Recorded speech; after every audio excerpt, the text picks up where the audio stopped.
আসসালামু আলাইকুম বিউটিফুল আপু ভাইয়ারা, কি অবস্থা আপনাদের? নিশ্চয় অবশ্যই অনেক ভালো আছেন।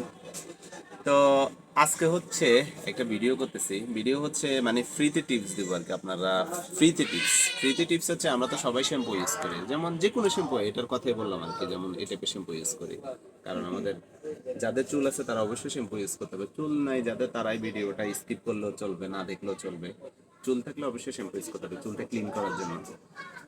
চুল ক্লিন করার জন্য শ্যাম্পু ইউজ করার একটা নিয়ম আছে। নিয়ম হচ্ছে, আমরা তো কি করি, হাতের মধ্যে শ্যাম্পুটা নিয়ে এমনি লাগাই ফেলি, লাগাই তারপর পানি দিয়ে দিই। কিন্তু দেখা গেছে যে শ্যাম্পুটা পুরো স্কাল্পে মাথার মধ্যে যায় না, মানে মিশে না আর কি ভালো।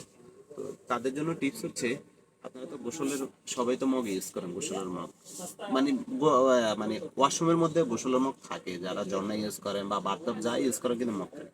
মগের মধ্যে হালকা একটু পানি নেবেন, পানি নিয়ে যতটুকু শ্যাম্পু ইউজ করেন ততটুকু দিবেন, দিয়ে ফেনা করবেন, ফেনা করে তারপর চুলের মধ্যে একদম ভালো করে মানে লাগিয়ে স্কাল্পে ম্যাসেজ করবেন। দেখবেন ম্যাসেজ করার পরে দেখা গেছে যে আপনার চুলও পড়া বন্ধ হবে, মানে চুলটা ভালো ক্লিন হবে, আর হচ্ছে শ্যাম্পু সাশ্রয় হবে। যেমন অনেক ধরনের শ্যাম্পু কিনে শ্যাম্পু অল্প কয়েকদিনে শেষ হয়ে যায়, এটা সবাই বলে ভাই শ্যাম্পু কিনি কিন্তু শ্যাম্পু শেষ হয়ে যায়।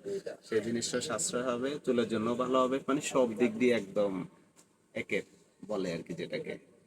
তো যারা টিপসটা জানেন না তাদের জন্য এই টিপসটা দিলাম, আর যারা জানেন তারা তো জানেন, আবার নতুন করে জানলেন।